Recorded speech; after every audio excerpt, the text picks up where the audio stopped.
boot camp's coming to an end. Like I say, most of the time when I do boot camp, I do it for myself. One example.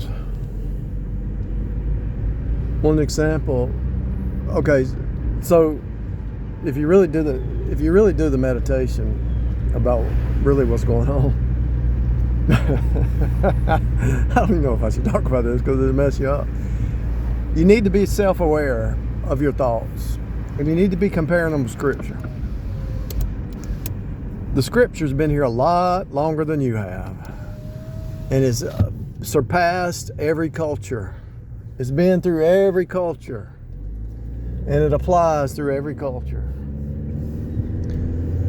And your mama and your daddy and your grandparents, they didn't teach you right.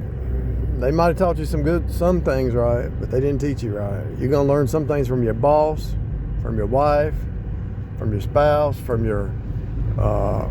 you're going to learn things from people, and they might not be in your world for long, but at least you learn that lesson. See, people get all bent out of shape. They died. They left me. They abandoned me. So you're going to be stuck in that program your whole life, or you're going to look at that as a learning experience.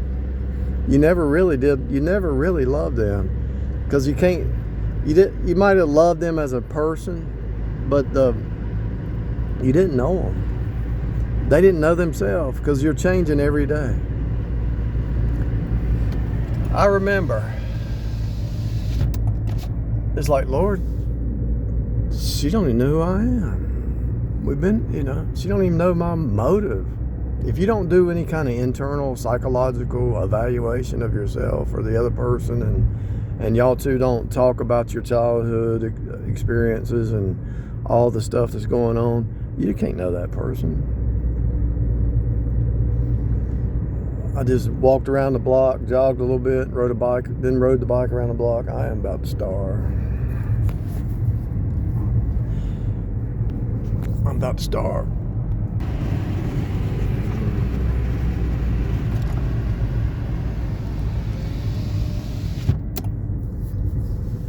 If you do some fasting and you don't eat, let's say you're used to eating at 7 in the morning or something, or 8, and then you bypass eating, you let your body get into hunger mode. Then when you go eat, you're just thankful for eating. You don't care what anybody else is doing. You just want to eat.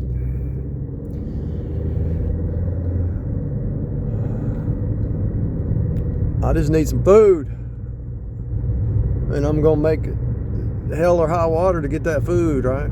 So you're in survival mode. You don't care what some emotional games trying to be played on you. You exercise, you push your body to the limit. You don't care about nobody's stupid games that they're dealing with. I mean, you care about people, hope they escape their bondage and whatever. But think about it, you don't even know yourself. How can you know the other person if you're not aware of your own thoughts and your own feelings and your own spiritual desires and growth and where you used to be and where you are now? If you don't see any growth from last year, what in the world are you doing? There's a lot of people out there stagnated, and they don't know where to go. All you have to do to break your stagnation, if somebody's listening to me and they're stagnated, all you have to do is just go find you a place to sit down, a comfortable place that you're used to, and just say, Lord, I'm going to sit here until I get a breakthrough. It might take 2 weeks. It might take 2 months, because the devil don't want you to have a breakthrough. Say, Lord, I need something to do. I need a new mind. I need a new way of thinking. I need to break this cycle of whatever it is. It's usually addiction. Everybody's got some kind of addiction until they recognize it and say, oh, it's not even real. It's not even real. Your body. My dad told me one time before he died from drinking himself to death, he said, when I drink a beer, I can't stop. I have to drink 12 of them. I thought, back then, I didn't know what I know now, but I did still think that's a lie from the pit of hell. Your body's lying to you, man. The alcohol turns to sugar. It's a sugar addiction. I didn't know that back then. But it's like, man, you got the forearms of a hawk. You're as strong as an ox. And you let that little bottle of alcohol control you. And he always had to run to some gal. And you let Jezebel tell you what to do.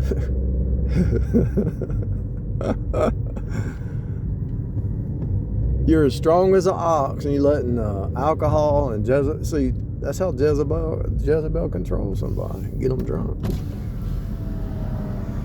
Get them high.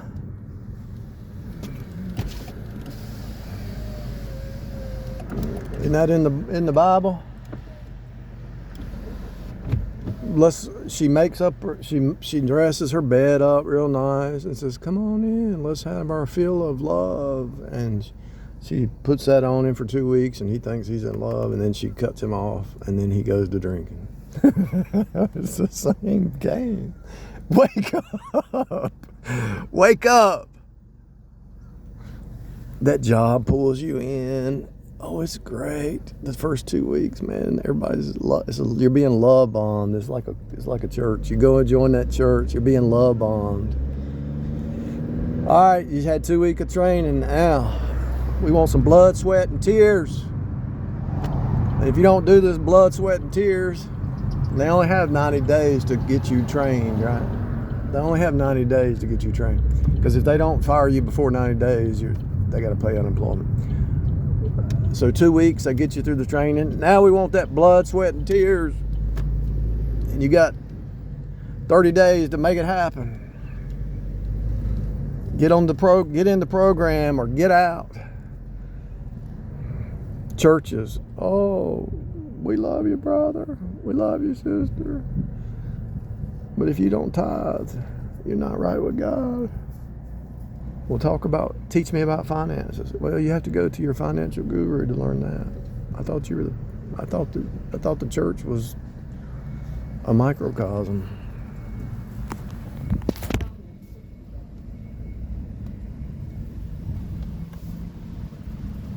Good morning. Morning. Can I get a name for you? Ron. Okay. Can I get started for you?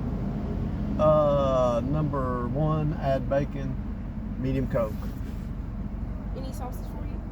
Oh, is this breakfast or lunch? Breakfast. Oh, let me scroll up. I was thinking I was at lunch. Oh, let me see what the menu is. Yes, sir. 1 second. Number 5, add some bacon, medium Coke. Got you. Any sauces for you? No. All right. 10:40. Oh, okay. I keep forgetting y'all take the payment, don't you? Mm-hmm. All right. You're all set. All right, have a good one. Paint that picture. Paint that little painted face picture. Come on in. Now, you're under legalism. You're in a box. You will submit. You're in a legalistic box, and we just use the love bombing to draw you in. But we're here to vampire off of you. We don't want to serve you. We want you serving us. The Jezebel spirit.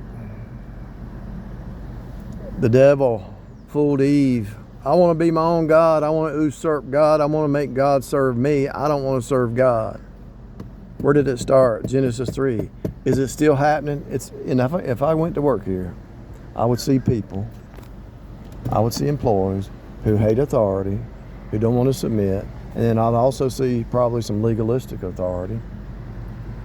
That were the ones that are hard workers. They try to put more out of them, just like in the Old Testament. That new Pharaoh came in. He said, "My little finger's stronger than my thumb, my daddy's thumb, and you're gonna be sweating bullets to make more bricks. And I'm not even gonna give you much straw. You're gonna have half the straw that you had before." You go into a situation, and then that person leaves, and then a narcissist gets in and just says, "I'm gonna twist and turn you till you just can't take it anymore." And then you cry out to God and you say, "Oh, it's MK Ultra Mind Control. Oh, I'm in the cube. Oh, I'm in the 666 flesh mind system. Oh, they're greedy. It's all about them. Selfish. They wouldn't sacrifice for nobody, not even their own children. They're selfish.